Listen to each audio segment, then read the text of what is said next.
Morning. Good morning. So we had seen in the Mishnah the list of the 39 Melachos of Shabbos, and which are the 39 categories that we learn from the Mishkan, from the building of the Mishkan, as we saw at the beginning of the Parshas Vayakel. The Torah says you should build a Mishkan and you should not, and you should guard Shabbos, not work on Shabbos. So we see that the building of the Mishkan is are the works that are prohibited on Shabbos. We're going to go through now a list of analyzing the list and each one of the melachos mentioned in the Mishnah. Just a reminder, as a intro or a preface to some of the parts of the Gemara that we're going to see, is the concept of avos and toldos, principal prohibitions, and their literally their offspring, meaning secondary prohibitions. Those are that would fit in the same category, but they are slightly different. For instance, we're going to see as a part of planting would be pruning, because pruning, even though what you're doing is you're taking something off of the plant, but the effect and the purpose of doing so would be to enhance the growth of the plant. And so pruning is a part of zoreya, of planting, but it's not the actual planting, and it's not actually the act of seeding, sowing a seed and planting, and therefore it is a tolda. It is the outgrowth. We'll see some more concepts like this. And there's an important distinction on each within each category, whether it is an av or a tolda. One, we've seen that a tolda b'makam av, that if you do the tolda, the secondary, together with the first level prohibition, the av, the principal prohibition, that it doesn't count as a transgression. You don't bring a sin offering for it. There could be other halachic differences or important matters to know whether something is a principal or a secondary prohibition. And additionally, we need to know when you have two toldas of the same principle, whether they will cancel each other out, or you'd only have one sin offering or two separate sin offerings. In other words, is it one of the same action, even though they're two different actions, but since they're both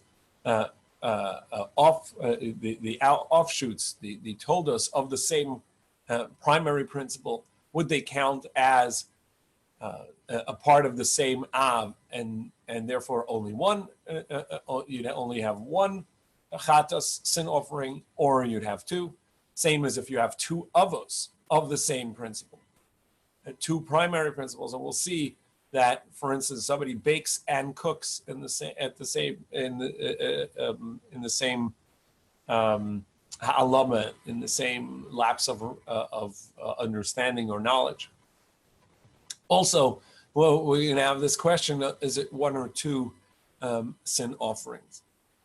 So those are halachic matters that are important. So we also have to identify, whenever we're looking at something, is that the principle, or is it a tolda?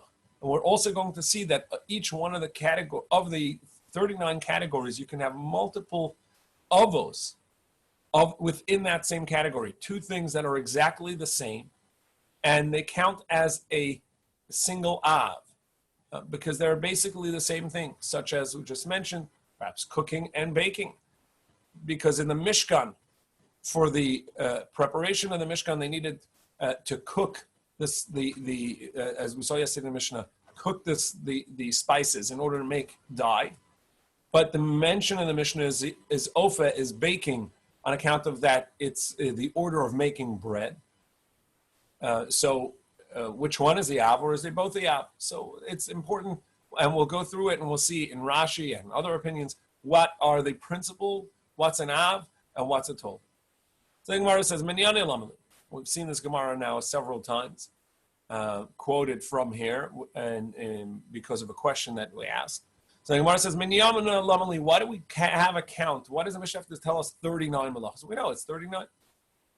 This is on 73b right at the top. So when Yana Lamali, Amar Rabbi Yochanan Shemasan Kulam Behelam Echad Chayiv Al Kolachas Vachas. To tell us that if all 39 malachas were done in one lapse, he knew that today was Shabbos, but forgot all 39 of the malachas, and he did each and every one of them, to tell us that he would have to bring 39 chatas offerings. And we've seen this multiple times in Gemara, asking, how can it be that he remembered Shabbos but forgot all the prohibitions in relation to what did he remember Shabbos? Hazoreya v'hachorish. So in our Mishnah, the order of making bread starts with planting a seed, and then it says plowing. Now, you know you have to till the land before you're going to seed. Samechti. Mirkiv karvi beresha. Yeah, you always have to till the land first. So listen to chorish v'hadar, listen to zoreya. So it should say plowing, and then it should say planting. So anyone says no. Tana Eretz Yisrael koy desire beresha v'hadar karvi. In Eretz Yisrael, the land is often rocky and very hard, and so you don't till the land and then put the seeds down. You put the seeds down and then try and get some of the rock and hard soil over it, and so you would always plow it afterwards.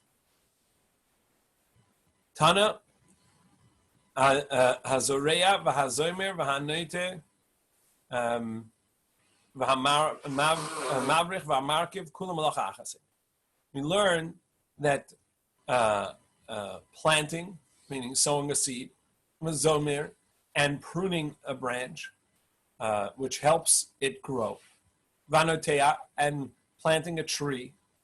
V'hamavrich, and somebody takes a branch of a tree and bends it down into the ground so that it'll create a new shoot, so that they can create a new tree next to it. V'hamarkiv, and somebody who conjoins two trees, right? So this is somebody who, I'm blanking now. Graft. When you put two fruits together, or two branches together. Graft. Can you hear me? Graft. Say that again? Graft. Grafting, right there. My head blank is gone. Grafting. So somebody grafts. All of them are really one prohibition of planting. Now, Rashi says that all of these are avos, a part of the principle planting, whether it's putting a seed in the ground, putting a sapling into the ground, putting a branch into the ground, grafting a branch, that's all planting. And the principle, malacha, all of those would be an av. However, pruning would be a tolda, would be the secondary. Rabbeinu Hananel says, no, only putting the seed in the ground is a principle, and the rest are all secondary. So, Micah Mashmala. So what are you adding to us? What are you teaching us when you say that under the principle of pruning, you have all of these as well? Because we know that if somebody does multiple malachas within the same category, only has to bring one sin offering. And again, this will be a discussion. Is that true even for two principles of the same category or not? Amar Abacha, Amar Abchia Barashi, Amar Avami. In the name of Rami, it said, Zomer Chai Mashum Notea, somebody who prunes a tree. His principal category is going to be planting. Vanotea. And somebody who plants a sapling. Vamavrich, Vamarkiv, and somebody who plants a branch or grafts. Chai Mashum Zoreah is going to be chayiv, is going to bring us an offering on account of sowing a seed. Mishum Zoreah, Mishum Neteah. What do you mean? It's only on account of sowing a seed, but it's not planting a sapling. Noteah, you just told me, was a prohibition. Look, I mean, af Mishum Zoreah. I mean, it's also on account of Zorea. And here's going to be a principal question. Are we talking about that Notea and Zorea are two separate primary principles, and therefore you have to know what this person's transgression is going to be on account of Zorea, or is it on account of a Notea, planting a seed versus planting a sapling? And one of the differences will be that when you warn someone, give them hasra and say, you may not do so, because if you do, you're transgressing prohibition A. Do you have to know and correctly state the primary principle that they are transgressing? In any case, the Gemara says it's not only going to be zorea, it'll also be notea. It's not only sowing a seed, it'll also be planting a sapling, or vice versa. Amar Rav Kahana, zomer b'tzarach le'etzim. And we're going to find Rav Kahana is going to tell us a fundamental concept in the transgressions of Shabbos of the Malachas. That if somebody prunes a tree, and they need the wood for kindling as well, so they need kindling, they need to prune the tree. They say, great, I can do two things at once, and they have two separate outcomes. One is I need the branches. Two is that it's good for the tree, and I need to do this. And we know in Shabbos, Melechas Machshavas, the intent is going to define it, so you've transgressed twice now. And this is different than other times that we'll see that somebody can have one action, and it's unclear which principle is being transgressed. Here, it's not just that it's a separate principle of the 39 Melachos, it's a separate out, but rather there's a separate outcome. There's a benefit to the tree and benefit that to my kindling, to my fire. And as such, there's going to be two transgressions in the one act.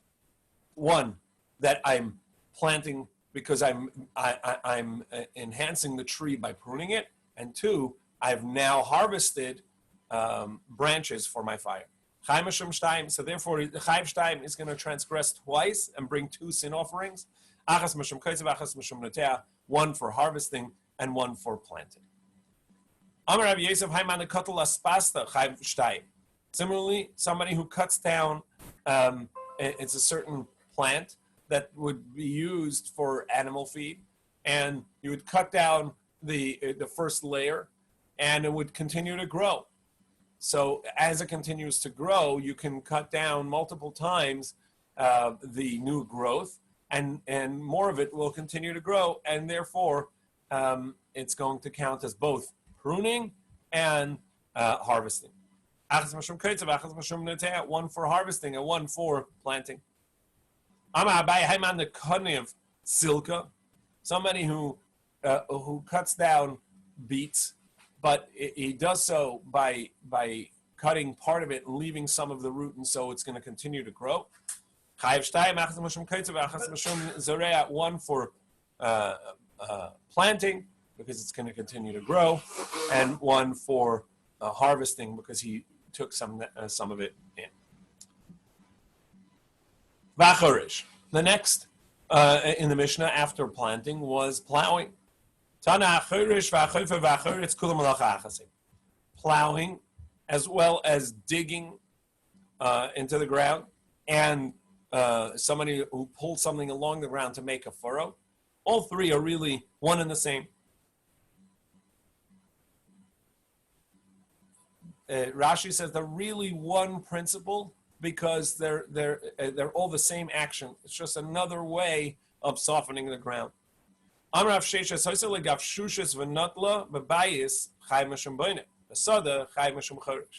there's a clump of clay on the ground and he needs to remove that in order to smooth out the ground, so it's going to depend. If he does that within his house, in the floor of his dining room, kitchen, or whatever part of his house, so now he's removing part of the floor to make it smooth. Oh, that's bonnet. That's a part of building. He's building a structure. The question here is this an already filled house, or is this a part of when you prepare ground for building? Either way, it's going to be a malacha of bonnet, of building. if you do so in the field, that's considered preparatory for work for plowing, for preparing the ground in order to plant, and therefore it's a told off plowing. Part of plowing is removing the rocks and the clumps of clay and anything that could get in the way of the plow, of softening the ground. Amar Rava, guma l'tamama. If he has a hole in the ground and he fills it, so he has some dirt and there's a hole in the ground or a ditch in the ground or the ground is somehow not straight to his liking, and he fills it with some dirt. So in babayis, if it's in the house, he's made a nice, neat, straight floor. Prohibited as bona, you're building. Basada, if it's in the field, you bring a sin offering for having transgressed plowing. Now he hasn't plowed; he's just put dirt into the ground, but that's a part of preparing the ground for planting. Is smoothing the ground out and making sure that it doesn't have clumps in it and doesn't have ditches or holes in it. And so that's all a part of choresh, softening and preparing the ground for the planting. Amar Rabbi Abba, if somebody digs a hole in the ground and only needs the dirt, does not need the hole, then he's not transgressed on the Torah level. You're not allowed to do so, but you've not transgressed the principal malacha. Why?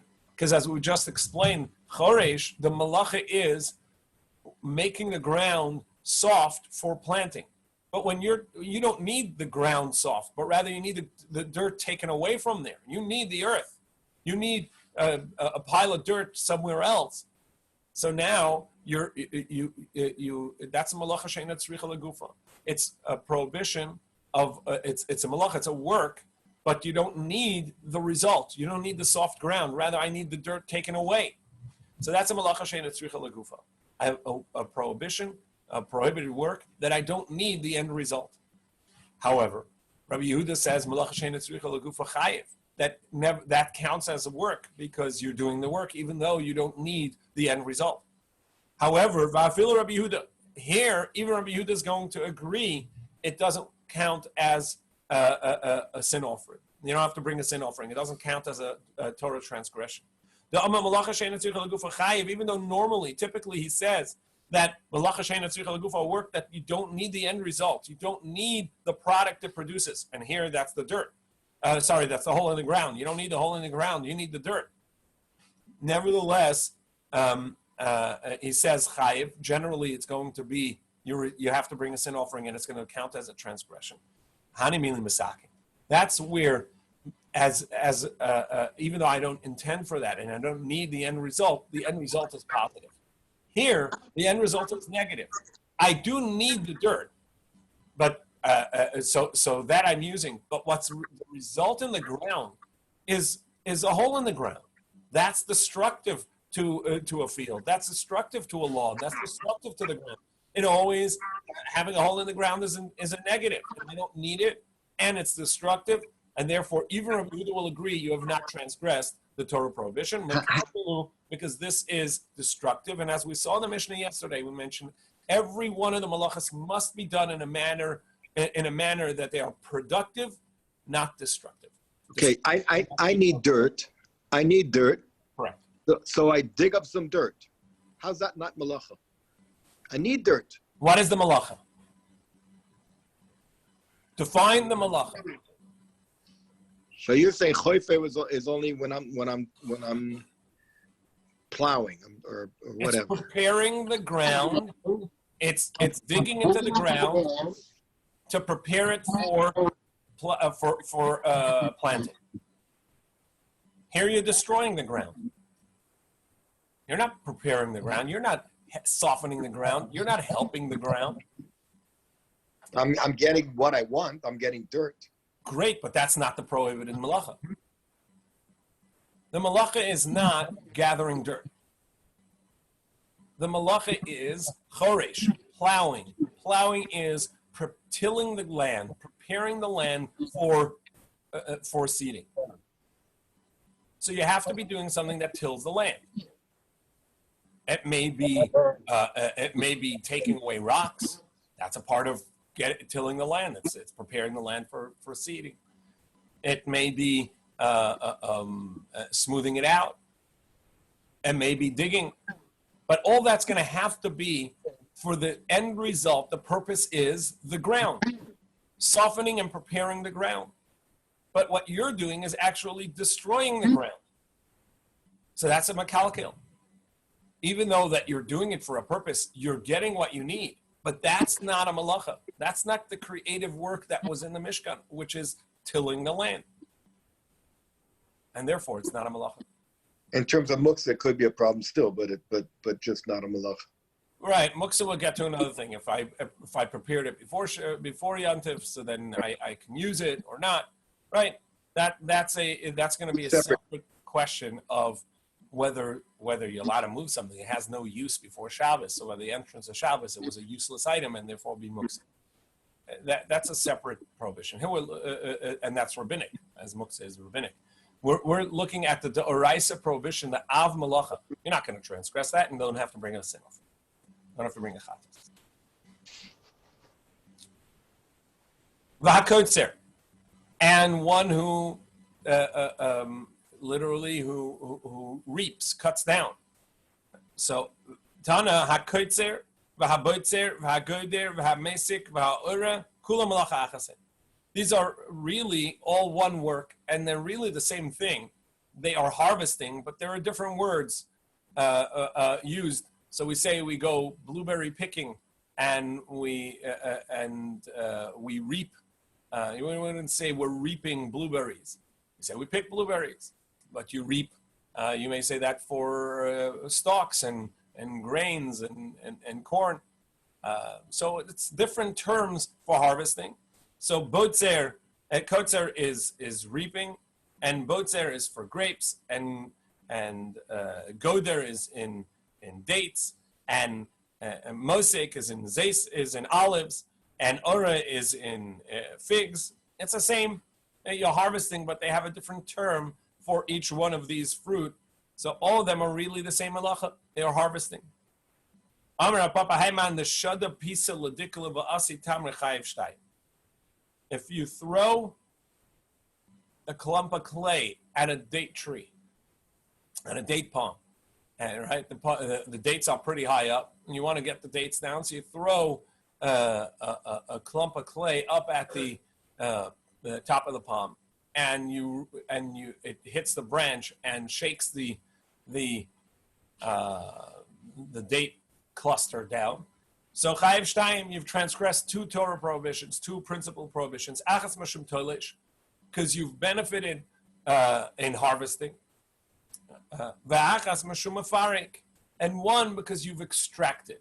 Now we'll see that mafarik, the extraction is a toda of dash, is a secondary to the principle of threshing.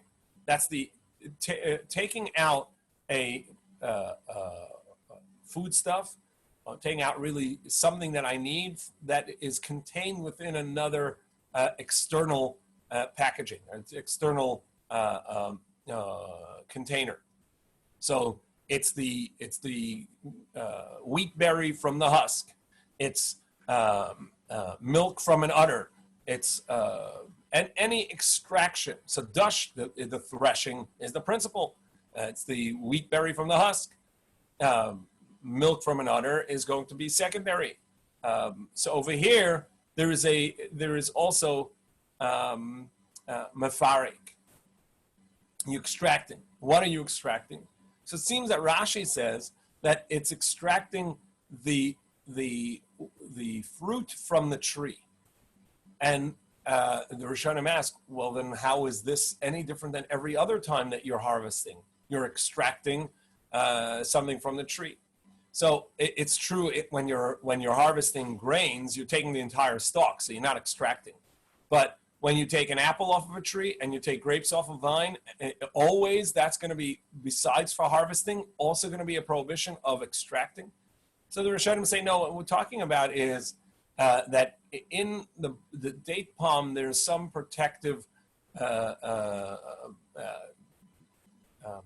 netting, as it were, some growth around the cluster that keeps it up high together. And when you extract that, that's extracting. Now, I don't know what that is, but either way, this is the mefarek that would happen with the date palm, with the date cluster. However, Rav Ashi says, no, that doesn't count at all as a Torah prohibition. There's no way that that's going to count as Torah prohibition, because that's not a normal, typical way of doing the malacha. That's an abnormal way of doing malacha. You're not going to transgress the Torah prohibition, because it's not the way that you harvest, and it's not the way that you extract. And so here we come, really for the first time, seeing this concept that it has to be done in a typical, normal manner. You do it in an abnormal manner, that's not going to be the Torah prohibition. That's not a malacha. Creative work has to be done in a manner that is normal. The next one is gathering. So somebody, after they harvest, after they reap the grain, the stalks, they have to now bundle them and to make them harvested. So you bundle it. So ma'amir, Amar Rabba. So Rabbi said,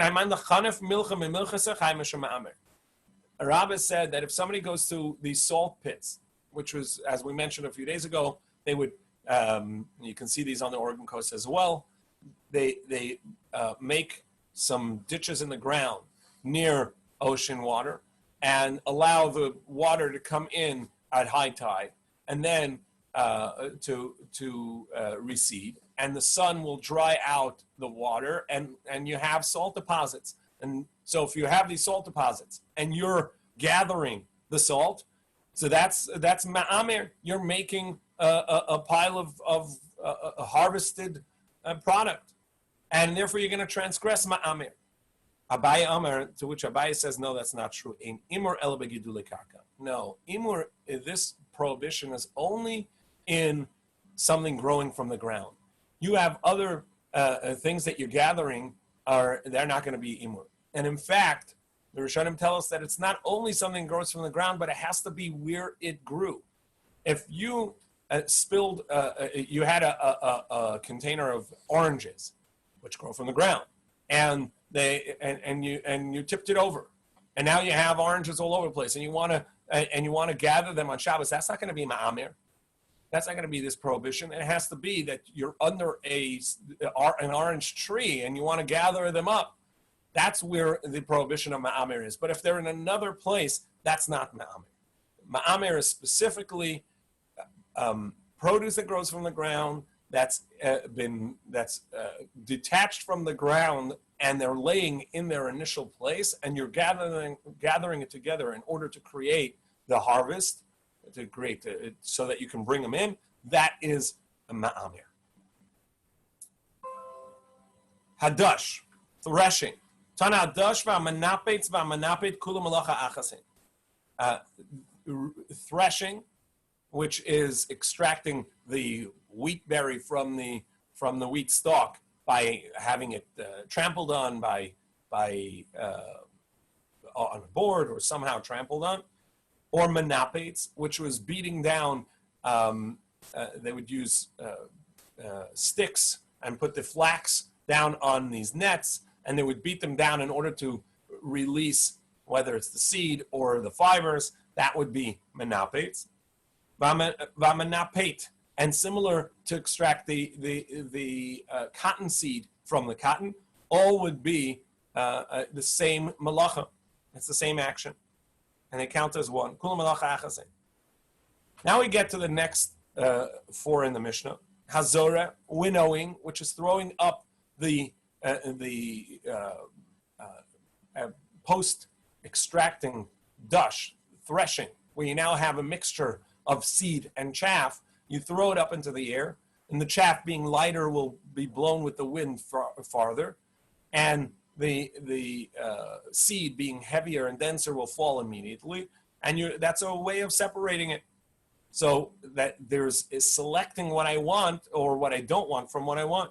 V'haborer, selecting by hand. V'hatochin, and grinding. V'hamarake, and sifting.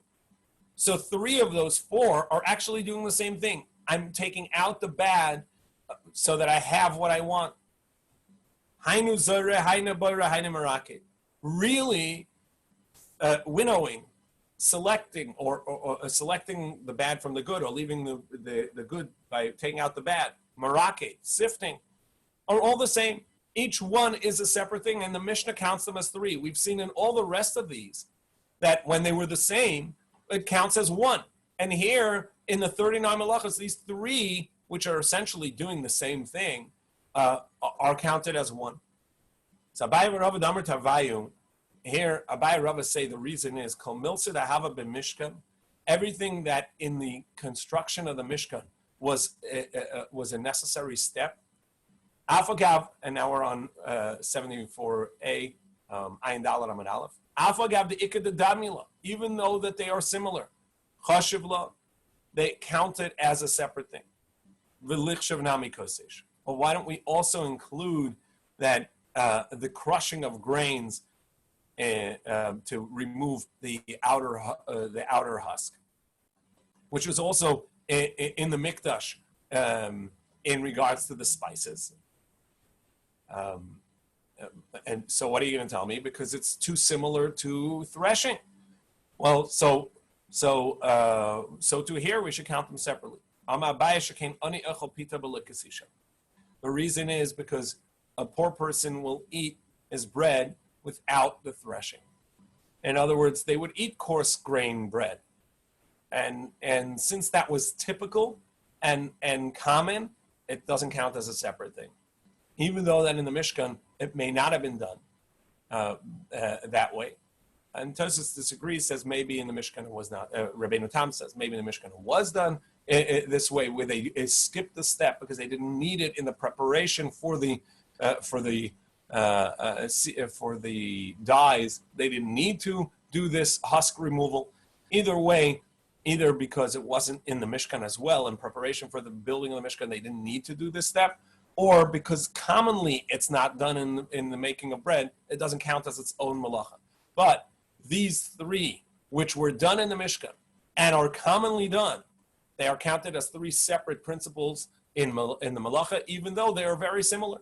Essentially, the effect is the same. It's the removal of the chaff and the parts you don't want in order to get to remain with what the purified product that you want. Rava Amar Amani Rebbe. Rava says the reason is actually this is the opinion of Rebbe. The Amar Avos Malachas Abayim Chasa Achas. He says no, we couldn't include kosesh, and we had to include these because we need 39, as Rebbe taught us. That there are 39 principal malachas v'chashav kosesh, and if you're going to include kosesh, havel arba'im, you're going to have 40. So then just remove one of the others. So no, you're still going to need Abaye's answer because this was not either not important in the Mishkan, or because so many people skipped this step in making bread, it also wasn't counted in the 39 malachas.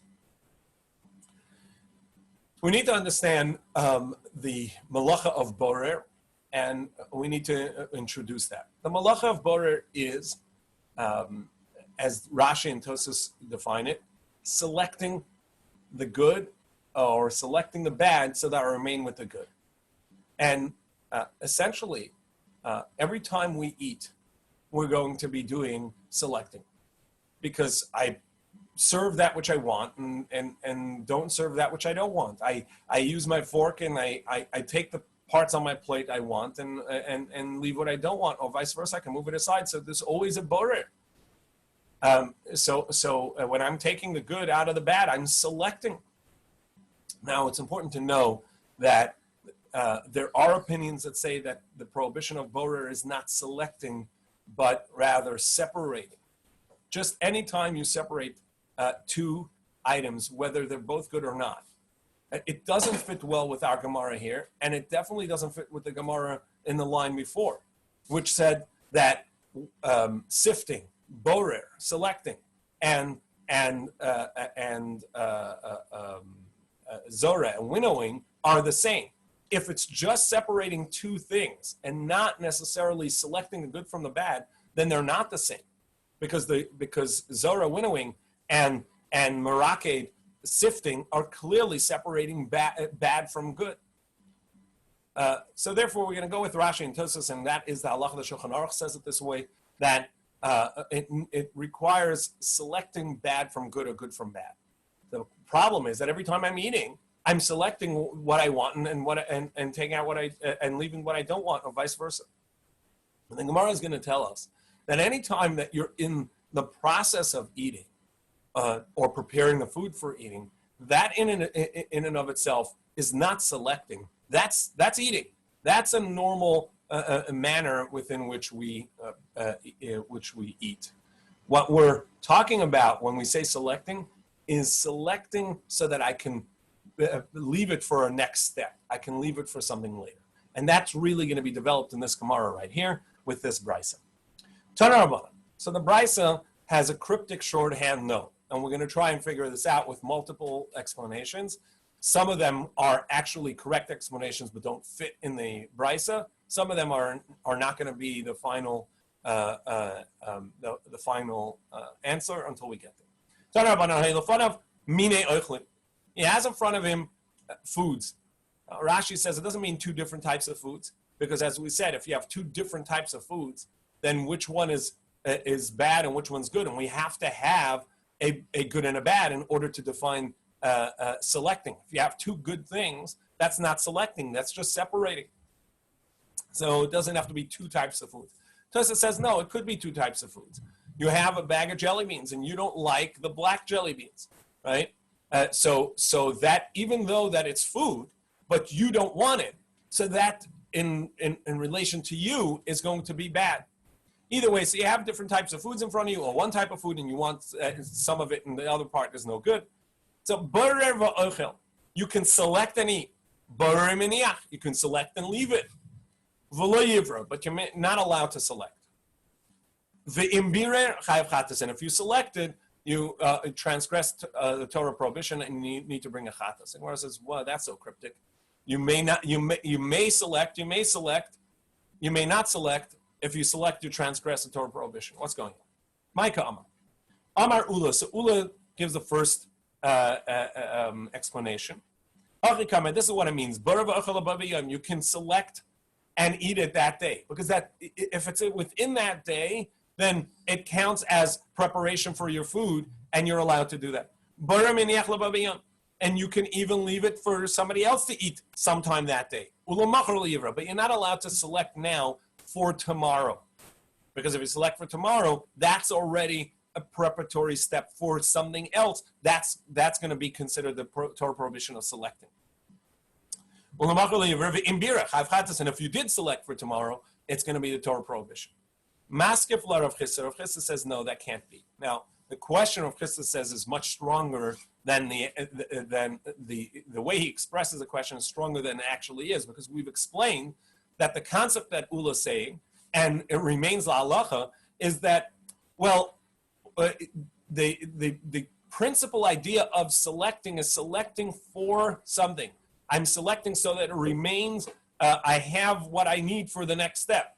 And over here, it's all for eating today. So since it's for eating today, it's just a part of my eating process. But nevertheless, Rav Chisda says, for later today is also going to be too preparatory, too much preparation, and I'm making something for something else. Am I allowed to bake for later in the day? No, baking on Shabbos is prohibited. Can I cook for later in the day? He says, so you're doing borer. You're not in the eating process yet. And therefore, when you eat, when you prepare this for later on in the day, that's like cooking for later on in the day. In other words, you've now done borer. And borer is selecting. It's one of the principal prohibitions. You cannot do it even for later on in the day. It has to be that I'm not doing borer. I'm not selecting and creating something new for the next step, but rather I'm just in the process of preparing food to eat. So therefore, Elam Rav Chisda says rather, bar va'ochel pachas mekashir. It has to be that I'm taking a little bit less than a grogeres size, which is the minimum amount to transgress Shabbos. So I'm taking less than the grogeres amount. Bar meniach pachas mekashir, or I can leave it for someone else if it's less than a grogeres, which is a fig size. But I cannot take it if it's the requisite amount. Then that's prohibited. But if I did so, it's a sin offering. I have a transgression. I have to bring a sin offering. Maskala, Rav Yosef said, what are you talking about? Am I allowed to bake less than a fig size, a gorgeris? No, I can't transgress. That's a Torah prohibition. Chatzi shir asam Torah. Even a partial part of the requisite amount is going to be a prohibition. It's simply that it's not punishable. It's not yet the full amount, but it's still a Torah prohibition. Rather, Rav Yosef says, I can do it by hand, or I can select by hand and leave it for others. However, but I cannot use a platter in order to separate and select the good from the bad or bad from the good. Or I can't use a funnel, which is also going to aid in my selecting. The imbira putter, but that's not going to be a Torah prohibition. But with a colander and a sieve, that's going to be a Torah prohibition. Le'yivra, you cannot use that. And if you did so, if you didn't do it by hand, you didn't use a plate, but rather you used a sieve or a colander, then you're going to have a Torah prohibition, a transgression, and a sin offering is coming. Maskef la Rav Amnuna challenged. He said, you're right halachically. This is indeed going to be a correct distinction. However, did we mention these vessels, a platter, a funnel, sieve? Those are not mentioned in this brisa. Rather, Rav Amnuna says, you know what we're talking about? You are allowed to select the food, the good, from the bad. Again, that's an eating process, right? When you eat. You need to take what you want. So you're allowed to take the good and bring it to the table. You're allowed to take the good and put it in your mouth. I can even select and leave it for someone. So I can take out the good from the bad, the parts that I want from the parts that I don't want, and leave it for someone else to eat, my child, a friend, whatever it is. As long as it's the good from the bad. But you can't take the bad from the good. But if you took the bad from the good, that's a Torah prohibition. Abaya asked the same question. Did the Brisa make any distinction between good or bad? So halachically, you're right, but that's not what the Brisa seems to be saying. Abaya says this is the idea. You can select and eat that if you're eating right away, because that's a part of the eating process. There, you're not selecting for a next step; you're selecting for eating. Or for someone else, I can select and put on the table so my guests can eat. But I can't do it for later on in the day, because then it's a part of a process of selecting. And if you did, it's as if you put it away into the storehouse, and that is the Torah prohibition of selecting. The Chachamim said this in front of Rava. Amalu Shaper Rama Nachmeni. Abaye, whose name was Nachmeni, he said it correctly. As we see, somebody had two different foods in front of them. One they want, one they don't. That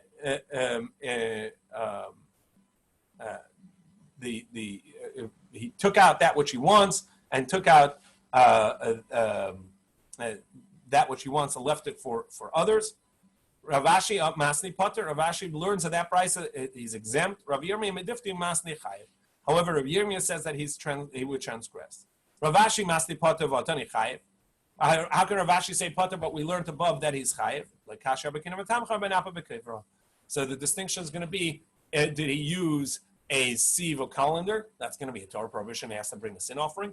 Did he use a platter, just a plate? That's going to be that's not going to be a Torah prohibition. So to summarize, and we'll continue with this tomorrow. In order to do borer, it has to be that you're selecting good from bad or bad from good.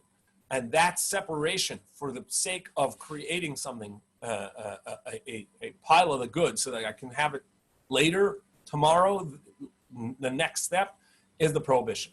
But if you're doing it in the process of preparing food for eating and eating, that itself is going to be okay. So I can't use a vessel that's made for it because as we just saw, Napa V'Kivra, using a colander or a sieve, even in the preparation for eating, not allowed. I can do it by hand. And I must do it by taking the good from the bad, which is the way you eat.